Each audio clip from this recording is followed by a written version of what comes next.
আজ মঙ্গলবার জাতিসংঘের ৭৯তম সাধারণ অধিবেশন শেষে রাত ৯টার দিকে আয়োজিত দ্বিপাক্ষিক বৈঠকে বাংলাদেশের অন্তর্বর্তীকালীন সরকারের প্রধান উপদেষ্টা অধ্যাপক ডক্টর মোহাম্মদ ইউনূসকে যুক্তরাষ্ট্রের পূর্ণ সমর্থনের কথা জানিয়েছেন দেশটির প্রেসিডেন্ট জো বাইডেন। বৈঠকে ডক্টর ইউনূস বিগত সরকারের আমলে সব ধরনের নিপীড়নের বিরুদ্ধে শিক্ষার্থীদের সাহসী ভূমিকা ও বাংলাদেশ পুনর্গঠনে তাদের গুরুত্বপূর্ণ অবদানের কথা জানিয়েছেন বাইডেনকে। ডক্টর ইউনূস জোর দিয়ে বলেন, দেশ পুনর্গঠনে তার সরকারকে অবশ্যই সফল হতে হবে।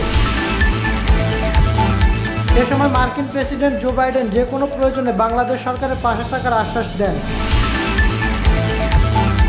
প্রেসিডেন্ট বাইডেন বলেন, শিক্ষার্থীরা যদি দেশের জন্য এত ত্যাগ স্বীকার করতে পারে তাহলে তাদেরকেও যুক্তরাষ্ট্র সরকারের পূর্ণ সহযোগিতা করা উচিত। বৈঠকে প্রধান উপদেষ্টা জুলাই বিপ্লব চলাকালীন ও এরপরে বাংলাদেশে শিক্ষার্থীদের আঁকা দেওয়ালচিত্রের ছবি সংকলিত দ্য আর্ট অফ ট্রায়াম্ফ শীর্ষক আর্টবুক মার্কিন প্রেসিডেন্ট জো বাইডেনকে উপহার দেন। প্রধান উপদেষ্টা প্রেস উইং থেকে জানানো হয়, বাংলাদেশের ইতিহাসে এই প্রথম কোনো মার্কিন প্রেসিডেন্ট জাতিসংঘের সাধারণ অধিবেশনের ফাঁকে বাংলাদেশ সরকার প্রধানের সঙ্গে বৈঠক করলেন।